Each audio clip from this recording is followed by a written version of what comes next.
বিশ্বকাপ বাছাইয়ে আগেই জায়গা নিশ্চিত, তবুও থেমে নেই লিওনেল মেসির আর্জেন্টিনা। শুধু খেলার জন্যই নয়, এবার তারা ছুটছে এশিয়া আর আফ্রিকায়, যেখানে চীনের মাঠে দেখা যাবে তাদেরকে, আর স্বাধীনতা দিবসে খেলা হবে অ্যাঙ্গোলায়। প্রশ্ন উঠেছে, এটা কি কেবল প্রস্তুতি নাকি বিশ্ববাজারে আলবি সেলেস্তেদের কৌশলী পদচারণা?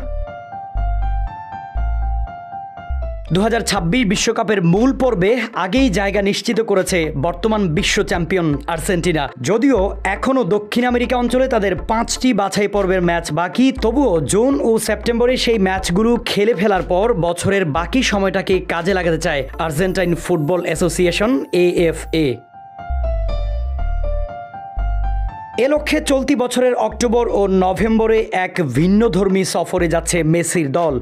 অক্টোবরে চীনে অনুষ্ঠিত হবে 2টি প্রীতি ম্যাচ। যদিও চূড়ান্ত প্রতিপক্ষের নাম এখনও ঘোষণা হয়নি, তবে জানা গেছে এশিয়ার আরও একটি দেশের সঙ্গেও আলোচনা চলছে। এরপর নভেম্বরে দলটি যাবে মধ্য আফ্রিকার দেশ অ্যাঙ্গোলায়, যেখানে 11 নভেম্বর দেশটির স্বাধীনতার 50 বছর পূর্তি উপলক্ষে একটি প্রীতি ম্যাচ খেলবে তারা।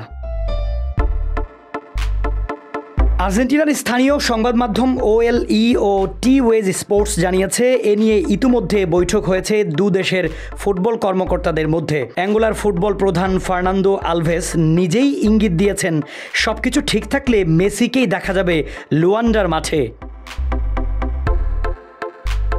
জুনে চিলি ও কলম্বিয়ার বিপক্ষে এবং সেপ্টেম্বরে ভেনেজুয়েলা ও ইকুয়েডরের বিপক্ষে বাছাই পর্বের ম্যাচ রয়েছে আর্জেন্টিনার। তবে বাকি সময়টা যেন অপচয় না হয়, সেই চিন্তাই মেসিদের নিয়ে এশিয়া আফ্রিকা সফরের পরিকল্পনা।